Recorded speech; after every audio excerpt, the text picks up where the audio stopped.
This week in history. Three, two, one, zero, and liftoff. Discovery, go at throttle up. All right, Johnny. So the only thing I have for you this week, because it's a rather large thing, and Okay.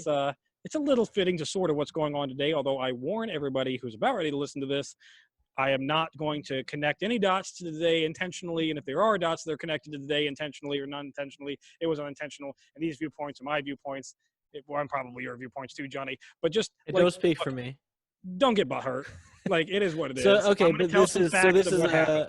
this is a long thing, but not long enough for an episode. Probably could have been long enough for an episode, but well, whatever. Well, All right. Anyway, All right. So on July a little mini episode for this it's a week mini in history. It's a mini episode for this week in All history. right. So what is it? On July 13th, 1863, the New York City draft riots would begin. 1863. Okay. So, middle of the Civil War, things aren't going great in the North, although we did just win Gettysburg and Vicksburg did just fall, so it really is a turning point. But there's not a lot of people rushing to But they don't in the army anymore, and they don't know that that's a turning point of that. They're not yet.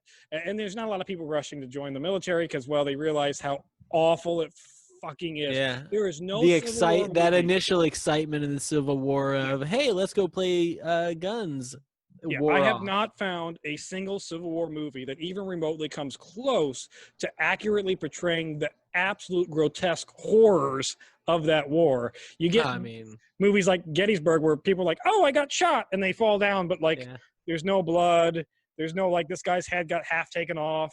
Oh, that guy's arm's dangling by a thread because they got hit by a mini ball and it shattered it. Yeah, watching people slowly bleed out from their wounds doesn't really make for the best cinema, to be fair. No, but it would be accurate. There's never been one that's been accurate. To give you a little background of how we got to the draft riots, we got to kind of understand New York City as what it was in the 1860s. So at the very start of the Civil War, New York City itself, mainly Wall Street, although I don't know if Wall Street actually exists, the business end of New York City is all like, yeah, we don't want the war because we make an ass ton of money off that slave-labored cotton. War is bad for business. To give you an idea, the prices are cheap because they don't have to pay their labor. Yeah, and to give you an idea of how much business New York was making off the slave trade, 40% of all exports coming out of New York City, a city that's making no cotton, is fucking cotton. It's cotton. They're getting this cheap-ass cotton from the South, and they're shipping it out of their ports in New York. Spinning it up, making it to sheets or usable material. This is raw cotton, Johnny. That's raw cotton. Wait, they're just importing. This isn't fucking middlemen. Yeah, this isn't including the mercantile business that's making the shirts and making the. So this is just the middlemen, everything else, which bumps it from the South. Yeah, which bumps it closer to 60, basically almost 60% of all exports coming out of New York were some relation to the cotton industry slave trade. Yeah. So huge for them. I mean, it should be no secret. I'm sure some areas it is, but we built this entire country on the slave trade. Yeah. Everybody north and south profited from it and benefited from it. Well, all the white folk. And what this episode is going to teach everybody at home, if you haven't already learned about it, is that racism, not a new thing. The North, although... Wait, who thought it was a new thing, Tom? Well, who's that straw man? When you teach about the Civil War, when you talk about the Civil War in the United States education system, you are taught that the North fought to end slavery and that the South fought to preserve slavery, which is true on both accounts to a degree. But what you're not taught is that the North was horribly, horribly racist. And when they fought to free slaves, the predominant idea was that once the slaves are liberated, they will be shipped over to Africa where they'll be given 40 acres and a mule. So that whole, I want my 40 acres and a mule, that was supposed to be in Africa. You were supposed to get booted out of the United States. So horribly, horribly racist. I can't stress that enough at this point.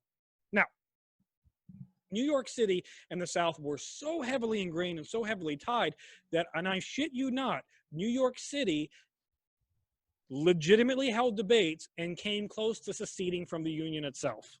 New York City itself. Which basically, why is New York City like Not its own a state part of New anyways. York State. Yeah, Like yeah.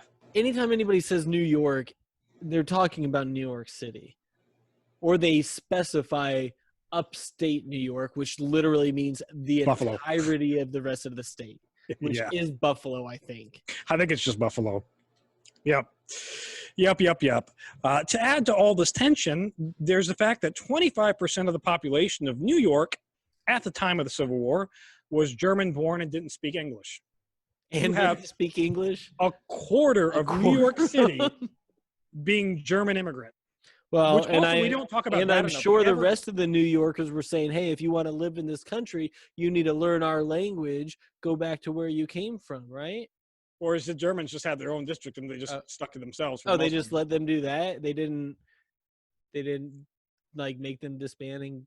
Well, I'm sure there was some Torture racial tensions going on too, but Huh. but not as much as we would. So see, the Germans and the white American immigrants would all team up against those dirty Irish that were coming over in droves themselves right at this time. You want to know why? This is a potato famine. You want to know why? It's because they sounded the funniest. They did sound the funniest. Yeah. Fucking Irish. I mean, it's barely English. Coming, and before you get offended at home, I'm mostly English Isles, so I'm mostly Irish, Scottish, English in heritage. Not that that means a damn thing, but, you know. No, it's completely meaningless. Johnny, if you look at Jim Crow laws, 1 drop of black blood makes you black, so 1 drop of Irish blood makes me Irish. Well, there you go. You're full Irish. Well, I guess. So the Enrollment Act is passed on March 3rd, 1863, which is the first compulsory service act that happens in the United States. Okay, and so who did that impact? So this is our draft. It impacts every man, able-bodied man between the ages of 20 and 35, forces them to register for the draft lottery. 20. And that's an interesting age. Yeah, 20 to 35. Not 18. Yeah, interesting that we went down in age from the Civil War. Yeah. The Civil War is like, no, war's pretty bad. Maybe not. We'll make you have to be an actual adult, like 20. Yeah. And if you were a unmarried man, Johnny, you had to register from ages 35 up to 45. So you know there was an ass ton of bachelors who were marrying prostitutes. Oh, yeah. Like, you know that shit. Oh, absolutely. But there's a catch, Johnny, to this whole draft thing. If you could find somebody to register for the draft for your stead, you could get out of it. If you have money. If you would pay $300 there it is. to the government, you could get your way out of the draft. Now God, that equals, rich folks just having it better from day one. Right? That equals around $6,200 today. But that number, although it does seem a little high, is still a misnomer because the average private, if you were drafted into this military as a private, you would make, Johnny, $13 a month. A month. It would take you 2 years of service to be able to pay that $300 fee. 2 years. Jesus. I got some more numbers for you to give it in a little bit better perspective. If you were a blacksmith at the time, which is a pretty respectable trade and is a skilled trade, it's skilled labor, so you're going to be paid accordingly, you were average about $10 a week. So it would still take 6 full months of your salary to cover that. If you were the average, I'm sorry, I don't know about you, Tommy. I don't have 6 months salary sitting around anywhere. Sitting around to be able to buy my way out of a draft. The average laborer, so your average employee, the guy who's working in these factories, he makes $5 a week, Johnny. So it would still take him a full year of work to be able to pay for this. So no average worker is going to pay this $300 to be able to afford to pay. It's almost like they picked that number on purpose to allow certain members of, I don't know, the government or the elite or the rich congressmen, the owners of these businesses and factories, and maybe the lobbyists, people that giving the money. It's almost like they picked that number to make it so that it was affordable for them, but not reasonable for the general considering, population. By the way, the first millionaires in the United States start kicking around right about the time of the Civil War. So that's insane. So yeah, when your military is getting paid $150 some odd a year, and you have $1 million in your bank account, you should feel like an asshole. You know they don't, but you should feel like an asshole. Now, Yeah. not to disparage some of these congressmen, but even if you are a congressman or a rich person and you do have one of your kids fighting, or you yourself are fighting, you're not always you're given easy cush positions. Not to shit on Abraham Lincoln, but his son did wind up joining the military against his father's will, and would wind up serving as a personal aide to General Grant. Under no point in time was he ever in any real danger. So even if you do wind up having to serve, you're not going to be in danger. Yeah. Now, you would think this sets the stage for some hostilities. So Maybe for all hold these on, real quick. Just Yep. doing the money thing. I got my little calculator thing up. So $1 million. So the first millionaire you would have to get a $20 million today. $20,460,000. So basically 1 year if you're Mahomes. So this is half a year. God, he got so much money. $45 million a year. Yeah, sidebar. Yeah. But yeah, so man, fuck, I don't know. Yeah, no, That's just stupid. You wanna money. know It's just interesting how far back the wealth disparity goes, and how far it's been that way since the inception of our country. Yeah. And to make the connection dot here real quick, and I'll jump off of it for 2 seconds. Sorry, we weren't supposed to relate it to modern. All of our right? modern issues, I know, but all of our modern issues stem from a socioeconomic disparity, and this is what happens right here. So right now, during this time, you would think every poor immigrant, every white laborer, every free black should be up in arms about the fact that they can be well, of course, it's white people that can be drafted. The blacks, we weren't allowing them to be. Right. It did say people, right? But every white person who's the ages of 20 to 35 who isn't a millionaire should be furious at the fucking millionaires. But you know who they get furious at, Johnny? The freed blacks. Yep. Because the people who are those millionaires own all the newspapers. And what does New York do? And guess through this what? whole Civil War? They blame the freed blacks and the immigrants on all of this. Wait a minute. So you're saying that the elite are making people mad by blaming other people on economic problems and draft problems and war problems and everything else? I wonder who else did that. The rich put their thumb on the poor and then put the poor against each other. Yeah. Yes. So that they don't fight the rich. Because we far outnumber the fucking rich. Yeah. That's not happening at all today anymore, is it, Johnny? No. Hey, completely unrelated note. I was thinking about this minimum wage thing, and why the fuck do McDonald's workers deserve minimum wage? You know, I don't make that much with the things that I do, and why do they deserve $15 an hour? Are you kidding me? $15 an hour? Back in 1996, I got my first job, and I was making like $6 an hour. Like, what did they need that money for? I was an ice cream guy, and it was like, you know, no big deal. But like at home, if you don't know, Johnny, he also worked at Arby's and pretended to be English so he would get tips through the drive-thru. I mean, I didn't. It wasn't for the tips. It was for the entertainment. But you got tips, so I happened to get tips. Well, anyways, Johnny, but that might have been from pedophiles. I can't confirm that. It could have been. On July 11th, the first draft drawing occurs in New York, largely without incident, although there is some reports of some tiffs up in Buffalo, in upstate New York. On the second day of the draft drawing, on July 13th, the shit hits the fan. A furious crowd of around 500, led by volunteer firemen from the engine company number 33, known as Black Joe, who was not black, but he got his nickname because when you're a firefighter and you're going into things, you get soot, and you know, blackface was a funny thing at that time. Yeah. So he attacked with these 500 men the assistant of the 9th District Provost Marshal's office at the 3rd Avenue on 47th Street, where the draft was taking place. So he goes to the draft office with 500 guys, and they just fuck shit up. They just start flipping tables, kicking chairs. Which at this point is fine. you are attacking the thing that you are mad at. I'm Yeah. okay with that. Now, Okay, I see where you're at. the problem With your is, disclaimer at the beginning. Here we go. Stay on topic.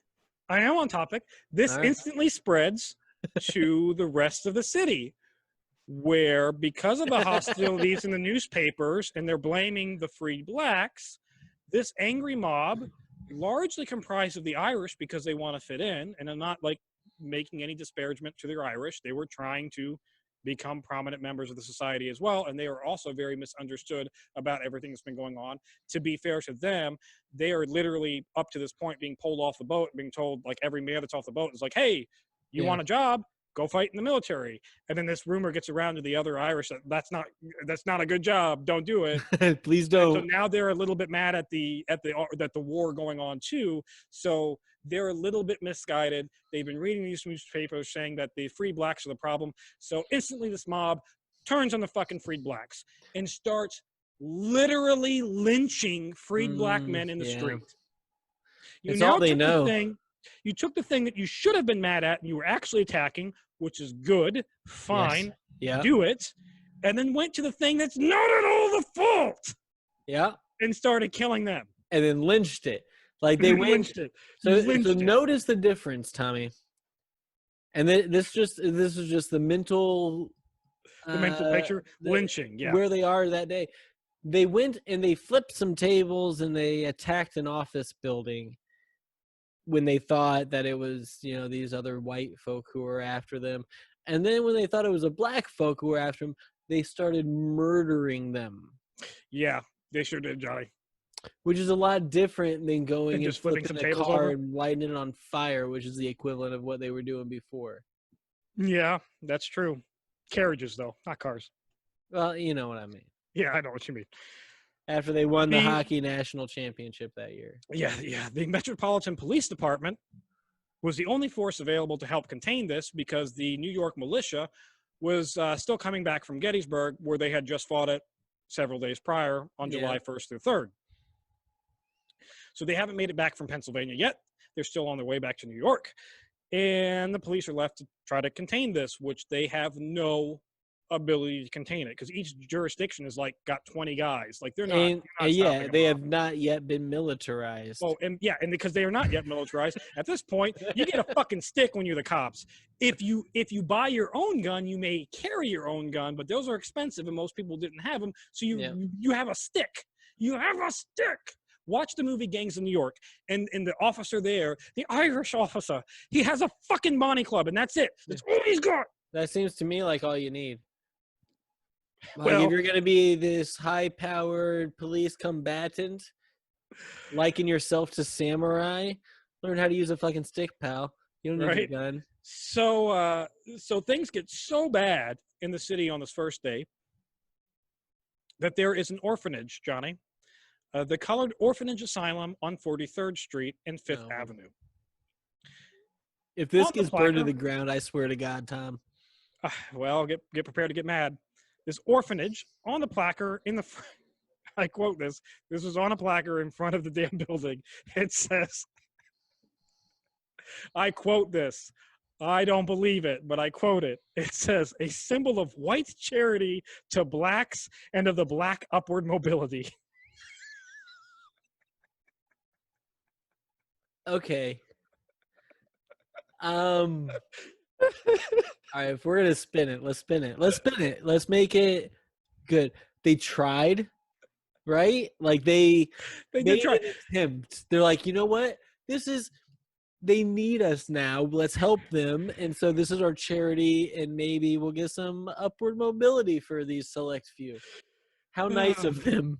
There are 233 children at this orphanage, Johnny. Oh God. The mob does attack the building around 4 p.m. and burn it to the ground. But luckily, this is an incident where, for a change, the NYPD is not horribly racist. They actually do get to this orphanage in time and do save those 233 children and get them to safety before the building's burned down. Do you think they did it on accident? And then they're like, oh, shit, I thought this was just like soot. Well, maybe I guess that would make a little bit more sense for the NYPD. Not to disparage any NYPD people, sure your You job did your is due diligence at the beginning of this. You're fine. dangerous and all that fun stuff. It is burned down to the ground. Dozens of freed blacks and abolitionists are also lynched, and their homes are burned because not only are we mad at the freed blacks, we're mad at the white people Who who helped? Yeah. helped them because A friend of my enemy they is took my our enemy. job. Yeah, a friend of my enemy is my enemy. Right? So on Tuesday, July 14th, luckily throughout that night, through the 13th into the 14th, there was a lot of heavy rains, so it put out a lot of the fires that were Oh, started the that's day handy. before. So there's at least that. They didn't check their Um, weather apps before they started setting fires, I guess. Good old yeah, good old fashioned racism takes over more than it already has, and anyone deemed an amalgamationist was attacked. An amalgamationist, or any white person who has a Believes in like relationship the with a freed black. who would like believe in combining the Yeah, two races and so for fuck's this sake. led to the assaults, and I think some of these ones died. I know they were all attacked. I don't know if how many of them died or if they died, but Well, all of these them were- eventually. these were all attacked. There was an Ann Derrickson and Ann Martin, who were two white women who had married black men. A Mary Burke, who was a white prostitute who catered exclusively to black men.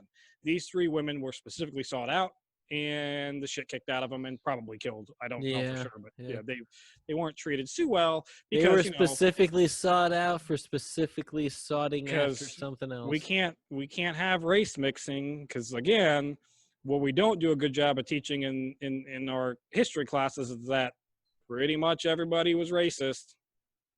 Yep. Yeah. And even the good ones were still racist. Even the good ones were white like, charity for upward black mobility. It's not that they weren't racist. It's that they're like, oh, you know what? Maybe instead of killing these lesser beings, we should help these lesser beings. Like it was never no, we're all just like we're just a human people. Like everything's the same, nothing's different. Like it's just that's a person, I'm a person. That's it. It was never that. It was, oh, look at these troubled souls. So on Wednesday and Thursday, July 15th and July 16th, the New York militia was recalled and, used completely legitimate, nonviolent means to quash this rebellion. And by that, I mean shot people, clubbed them with the butt of their rifle, used bayonets, pokey. Yeah, some shout out to Indiana. Not only was New York militia recalled, but several volunteer units from Gettysburg were brought in, including the 27th Indiana Volunteer Infantry. Hey! So, yay, Indiana! The crossroads of America strike again. Thankfully, on Wednesday, July 15th, the draft was suspended. They said, hey, this isn't going well. Maybe we'll postpone the next drawing. Back to the drawing board. Square one again. So that they'd calm some things down a scotch. And then, of course, the police brutality / military brutality, finished off the rest of the whole thing, and the riots pretty much finally died down on Thursday, July 16th. Now, we have our aftermath here, Johnny. Around 2,000 people were injured, although we don't have a specific number because, who the fuck cares, right? Who the fuck cares, protesters that like non-Americans, basically. That's protesters. That's non-protesters. We do know that around 120-ish were killed, with specifically 11 free black lynchings. So we know that at least 11 freed blacks were lynched during this time, and that number is a hell of a lot higher. Yeah, these are just the ones that were still hanging on Friday, the 7th. Those were the ones whose bodies were not taken down and then dragged behind a carriage for 4 miles and left in the middle of a desert to be eaten by vultures. Yep. $1 to $5 million in damages, which equates to about $80 million today, which is that's a lot, but that's a lot. But it's not like a lot. I mean, you know. I wonder how much and I've never looked any of this up, but like the riots that like these cities do have after, or you I guess did, I don't know if Yeah, I people doubt still there are doing $80 it, million in but I damage. wonder how much damage. Yeah, it can't have been 80 million. Indianapolis certainly didn't reach anywhere near $80 million worth of damage in these protests that we've had over the last month. No. I'm talking about after a team wins a championship. Oh, okay. Yeah. Those are the riots Uh, I'm talking about. These white guy riots where people are flipping cars and Cars and burning burning them. shit. Yeah, that's still not. It's got to be in the hundreds of thousands of Yeah, dollars, but not $80 maybe, but million. not You 80 know, million. That's all. I mean, that's a lot of it's money. got to be mostly buildings, right? Like buildings Yeah, just buildings just burned, destroyed. Yeah. just absolutely destroyed. On August 19th, the government resumes the draft in New York, and it was completed within 10 days without any further incidents. No more new draft riots. Why? I don't know why they didn't continue to Like, riot, because I would have rioted the fuck out of this. did they change? Like, Did they change anything with it, or no, it was they didn't like, change no, anything. we'll It just was still try the same. again? This is where it's going to really piss you off, Johnny. Of the 750,000 selected in the draft nationwide, only 45,000 were actually sent into active duty. Okay, What was the point in that? Like, that's what that's like 45,000 men is a brigade or whatever. about the size. It's a little bit larger than the First Army at the Battle of Bull Run. Yeah, So it is a significant amount of soldiers, but you're going to stress out 3/4 million people and then only use 45,000 of them? Like, what the hell how much money did the U.S. government piss away at supplying 750,000 people that they didn't even use? Hey Tommy, if you're gonna get upset about government wasteful spending on their defense, I I know. I'm gonna make you know. pretty mad in a I minute know. when we discuss the current military budget and the things that they're doing with their money. We don't have to. I already know. It pisses me off every day. It's just shocking to me that like it's been going on since the beginning, You can argue the and constitutionality. they just keep it going. Like, I know that the draft was deemed constitutional. I know that current drafts are still deemed constitutional. I don't agree with it, but I'll accept the ruling of the courts and say that they're constitutional. But you're pissing away like 750 million people's lives is a lot of lives you just fucking string out there for nothing. 1,000. Yeah, 1,000. Sorry, not million. 1,000. Just off by a couple. Well, yeah, because orders there's of not that many today. magnitude. That's an ass ton of people. But no, and the yeah, thing is, it's yeah. over 2 million soldiers in the North alone served during the Civil War. So,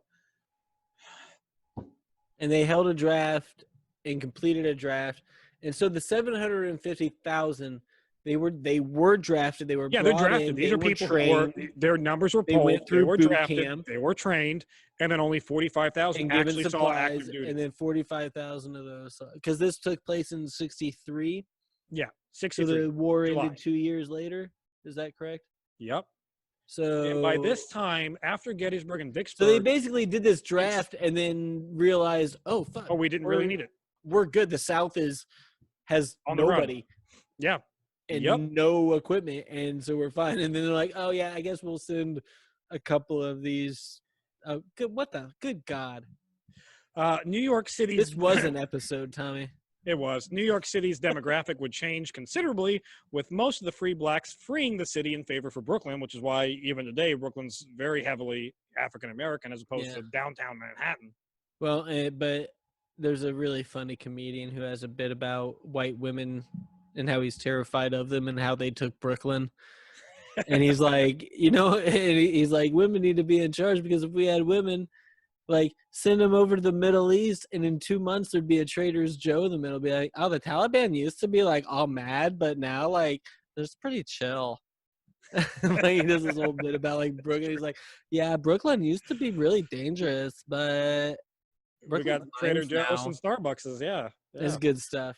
By 1865, only actually under 11,000 free blacks actually remained in Manhattan, which was the lowest number of freed blacks that had existed there prior to 1820. So huge flight. But Johnny, I'm going to leave you on a happier note. before I end this episode, which was its own episode in some part. I should have just done it that way, but I couldn't not talk about this week without talking about it. So That's fair. on a happier note, Harrison Ford was born July 13th, 1942. So happy birthday, Mr. Ford, Oh, if you ever listen to this. 1942. Holy Yeah, cow. 1942. Yeah, he's a little bit older than I thought he was.